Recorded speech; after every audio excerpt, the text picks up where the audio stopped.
Let's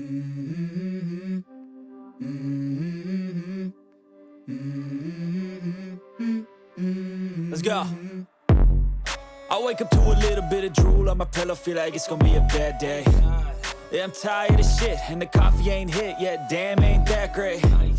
I don't wanna go to work, cause my boss is a jerk, and I'm not even that paid. I need a change in my life, cause I don't feel alive, and there's nothing that makes me happy.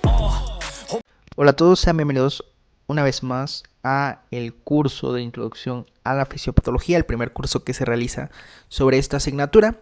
Mi nombre es Ernesto Chale y el día de hoy les voy a acompañar para conocer un poco más sobre la lesión renal aguda, la enfermedad renal aguda y la enfermedad renal crónica, desde un nivel tan bonito como la fisiopatología. Y bueno, antes de comenzar, me gustaría que nos introdujéramos por medio de este caso clínico.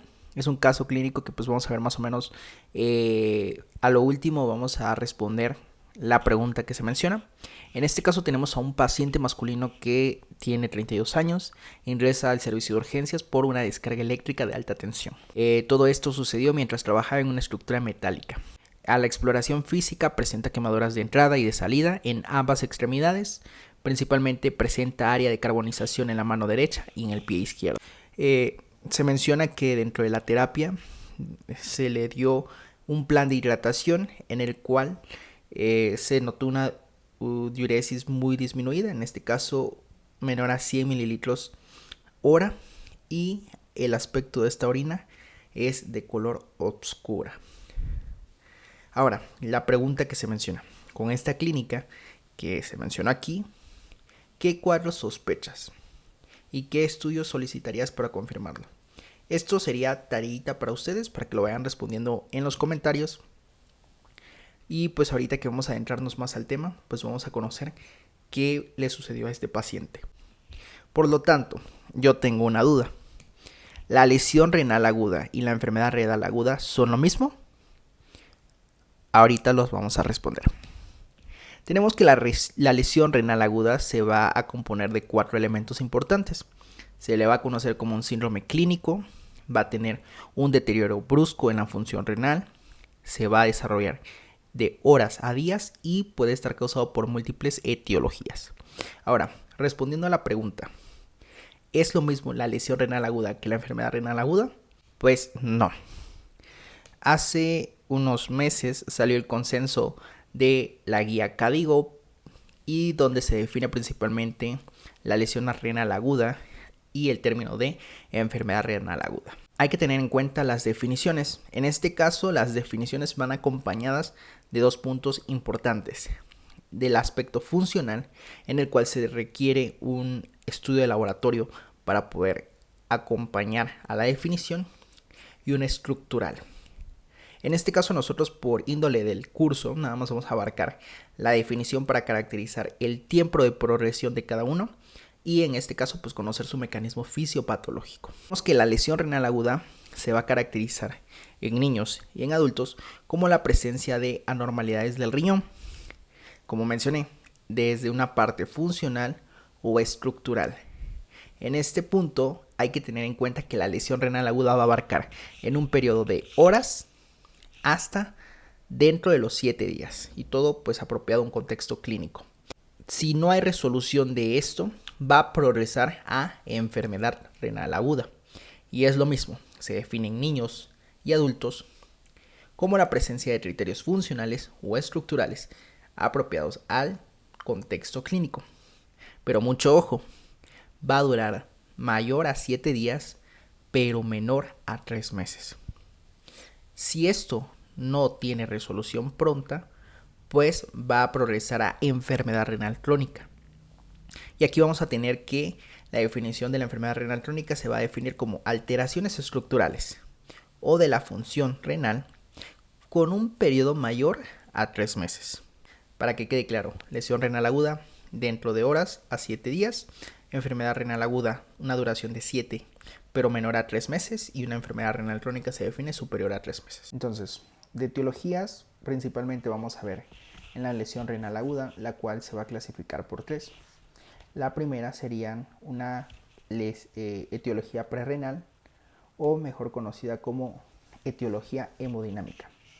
Dentro de esta vamos a tener causas que, como lo dice el nombre, que alteren la hemodinamia o la perfusión correcta al riñón.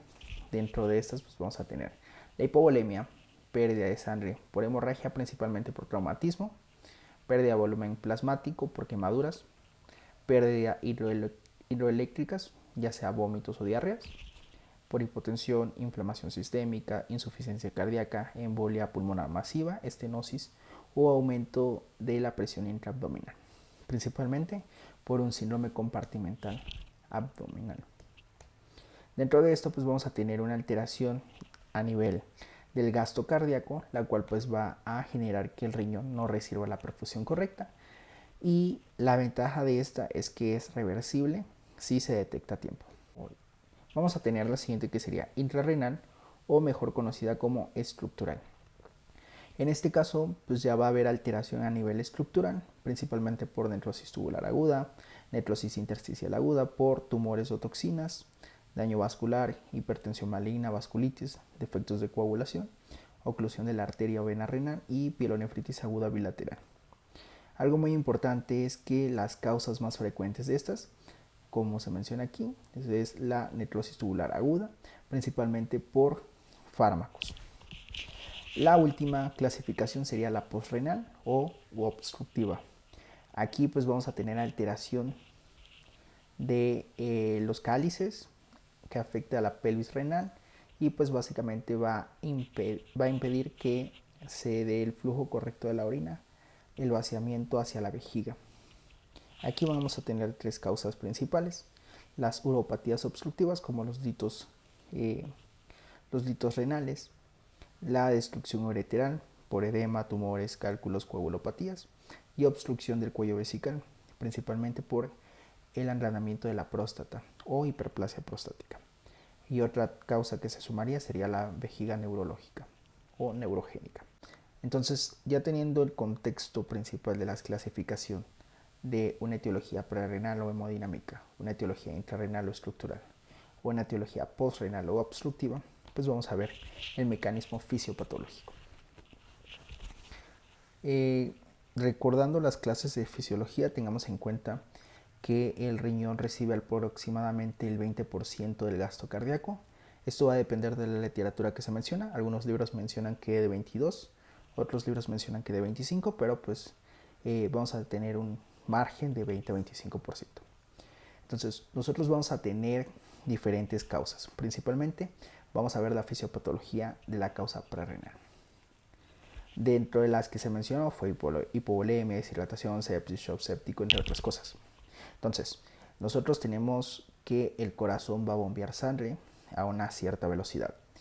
Si nosotros tenemos ya sea una deshidratación o hipovolemia a causa de un traumatismo, pues vamos a tener que el corazón va a tratar de compensar y va a generar que haya menor gasto cardíaco para mandar este flujo sanguíneo a diferentes estructuras.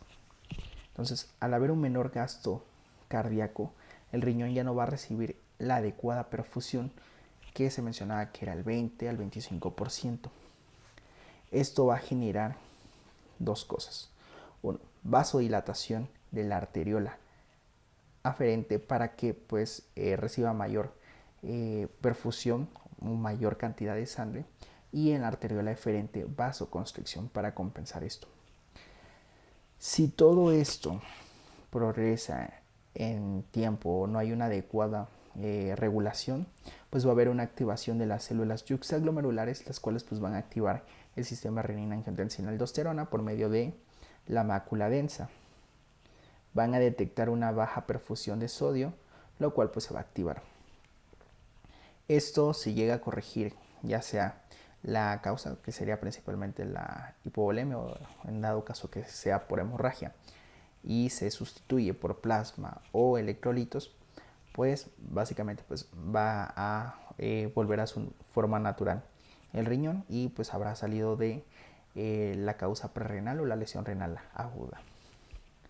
Luego vamos a tener a la intrarrenal, la cual pues vamos a tener compromiso principalmente de las estructuras internas. ¿Cuál sería la estructura anatomofuncional del riñón? La nefrona. Dentro de esto, pues vamos a tener tres cosas muy importantes. Puede ser causado también por una baja perfusión, puede ser causado, como mencioné, por tóxicos, principalmente medicamentos, o puede estar causado por, lo podemos ver, defectos de, un ejemplo, daño vascular, defectos de coagulación o oclusión de las arterias. Ok. Aquí tenemos pues básicamente la activación o el sistema renina-angiotensina-aldosterona, en la cual pues vamos a tener que va a haber función del corazón y función del riñón. Todo esto sería lo que idealmente pasaría. Si tenemos una descompensación no corregida, lo que va a suceder es que va a haber liberación de ciertas sustancias, las cuales en vez de aportar un beneficio van a generar un daño. ¿Como cuáles? Como el óxido nítrico, interleucinas, citocinas, entre otras cosas. Si esto progresa, va a haber una disminución del oxígeno, un aumento de tóxicos, lo cual nos va a generar y progresar a una isquemia renal. Sumemos de que eso es una causa o una descompensación no corregida por una hipovolemia. Pero resulta que aparte de eso tenemos otras causas. Dentro de los tóxicos los vamos a dividir en dos, en exógenos y en endógenos. Dentro de los exógenos van a entrar antibióticos como los aminoglucósidos, los medios de contraste, los cuales se usan para técnicas de ver si hay correcto flujo o para los estudios, porque recuerden que estos contrastes se eliminan por vía renal. Uno de los principales causadores que causan pues básicamente vasoconstricción de la arteriola aferente, pues los AINES, anestésicos, metales pesados, anfotericina B o aciclovir. Esos serían los tóxicos exógenos que pues causarían un daño a nivel estructural, pero también tendríamos tóxicos endógenos, como cuáles, que son propios del cuerpo. Sería la bilirrubina, la hemoglobina, la mioglobina, las cadenas livianas, ácido úrico, toxinas bacterianas.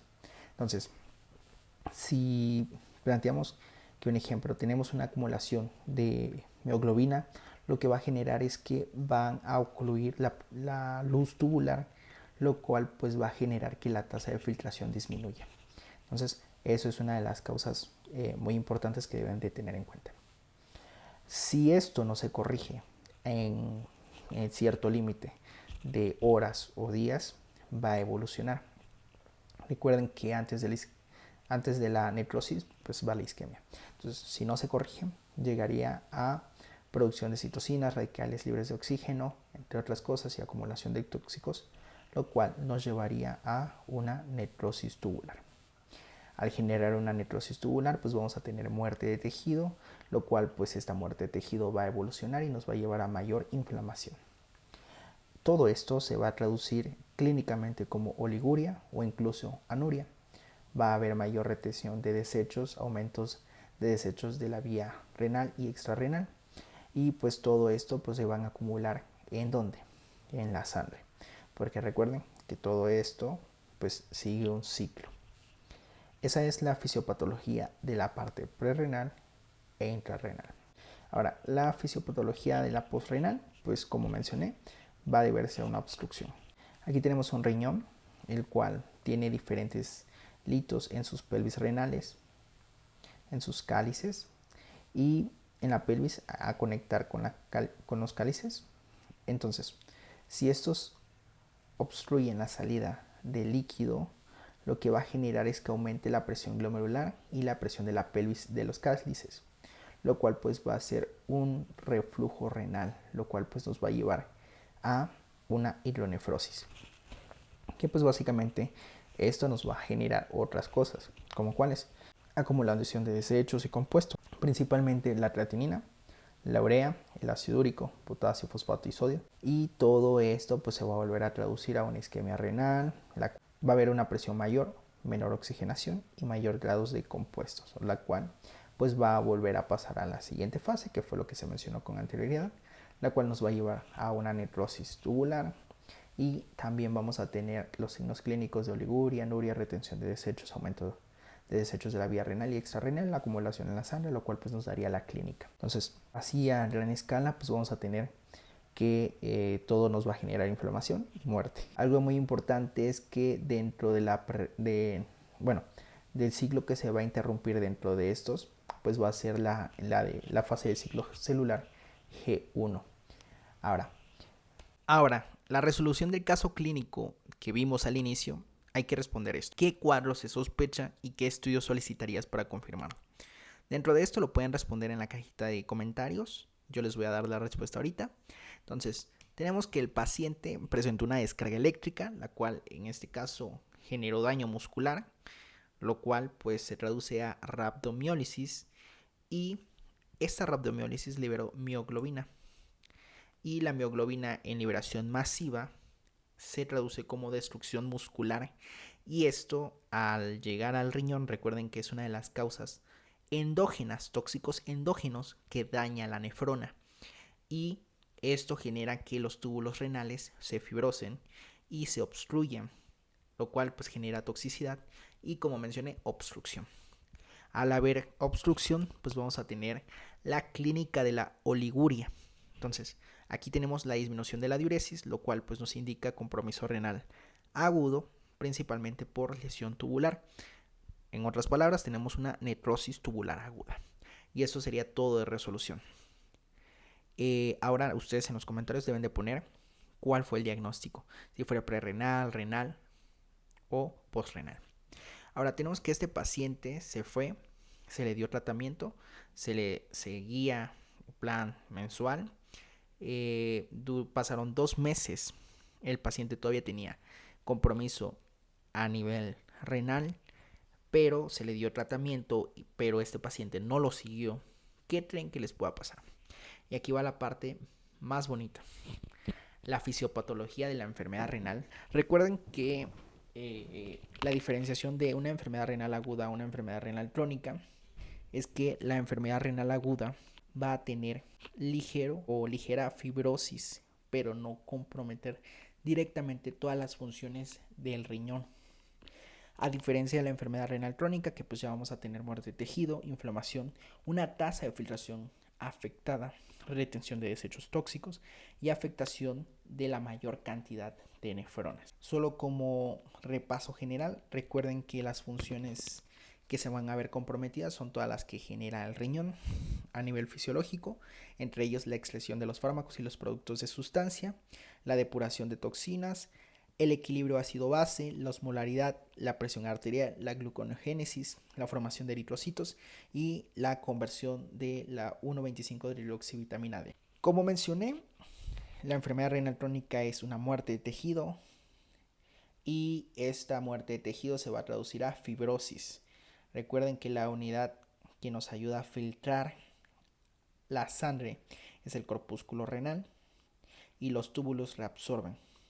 Entonces, si tenemos compromiso en la filtración, pues vamos a tener acumulación de sustancias en todo este trayecto, lo cual recuerden que al acumularse sustancias van a llamarse citocinas, interleucinas, entre otras cosas, lo cual pues van a responder generando mayor daño.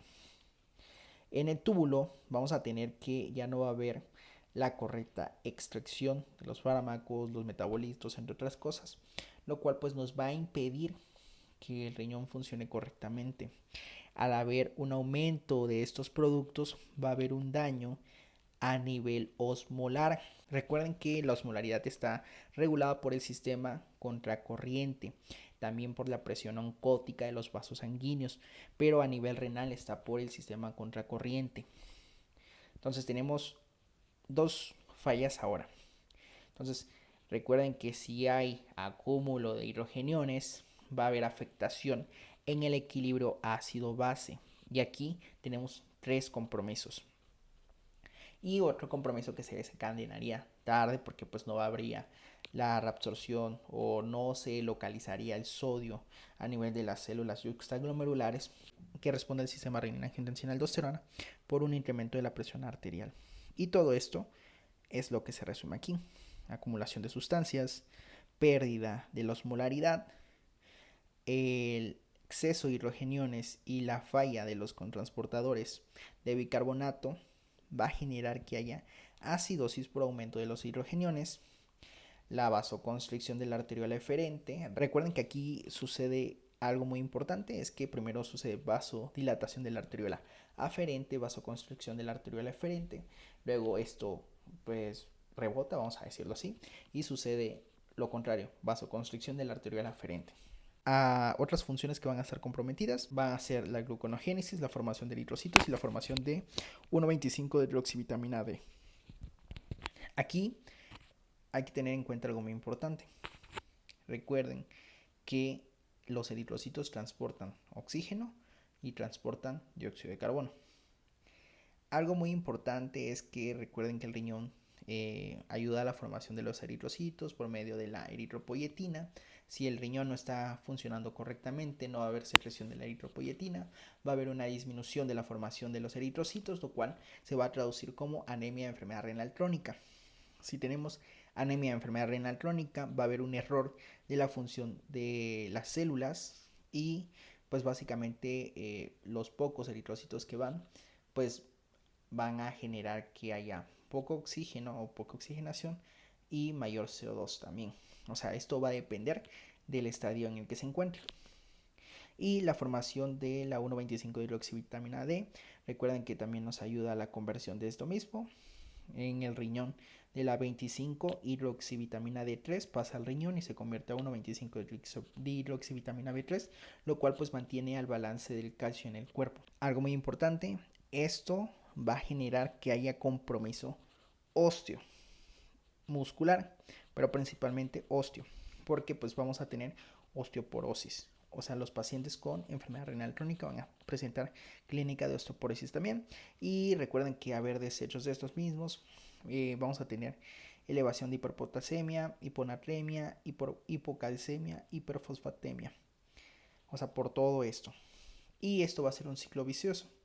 Todo esto se va a repetir, va a aumentar, va a progresar y nos va a llevar a lo mismo. Más muerte, disminución mayor de la tasa de filtración, retención y aumento de mayor cantidad de nefronas posibles. Y todo lo que vimos hoy se traduce a esta clínica. Síntomas generales, síntomas urinarios, síntomas cardiovasculares, complicaciones metabólicas, alteraciones endocrinas y complicaciones hematológicas. Generales, fatiga, anorexia, náusea, vómito, prurito, pérdida de peso, edema y disnea. Recuerden que el edema va a ser por la pérdida de la presión oncótica, acumulación de líquido, entre otras cosas, la retención de líquido. Y recuerden que a nivel cardiovascular también podemos tener acumulación de líquido en nivel pulmonar, o si tenemos insuficiencia cardíaca, pues también lo mismo. Síntomas urinarios, los que mencionamos al principio, oliguria, anuria. Antes de que se confundan porque hay poliuria, recuerden que hay una fase en la cual el riñón trata de compensar vasodilatando la arteriola aferente, y aquí pues va a haber mayor flujo de sangre, y de esto pues mayor orina, pero después de eso pues hace el efecto rebote y nos llega a la oliguria o anuria. Hematuria porque pues tenemos fibrosis, daño en las barreras, y proteinuria también por lo mismo. Todo esto se va también a traducir a signos cardiovasculares o síntomas cardiovasculares o enfermedades cardiovasculares, como hipertensión arterial por aumento del sistema renina-angiotensina-aldosterona, cardiopatía isquémica porque el hígado va a tratar de compensar la proteinuria y va a generar otras sustancias, en este caso LDL, lo cual pues se va a acumular en los vasos sanguíneos, va a generar que haya obstrucción y nos va a llevar a una cardiopatía isquémica. Que recuerden que hay electrolitos muy importantes que funcionan a nivel cardiovascular. Las complicaciones metabólicas van a estar relacionadas con los signos y enfermedades cardiovasculares, las alteraciones endócrinas también, y las complicaciones hematológicas, que fue lo que mencionamos anteriormente, la anemia normoclómica, normocítica o anemia de enfermedad crónica, trombocitopenia y leucopenia. Y pues eso sería todo por mi parte. Hay que tener en cuenta esta frase: aprender a ver, aprender a oír, aprender a sentir, aprender a oler, y tener presente que solo con la práctica se puede convertir en un experto. Y bueno, espero que haya quedado claro el tema. Si tienen alguna duda lo pueden escribir y con gusto les respondo. Nos vemos.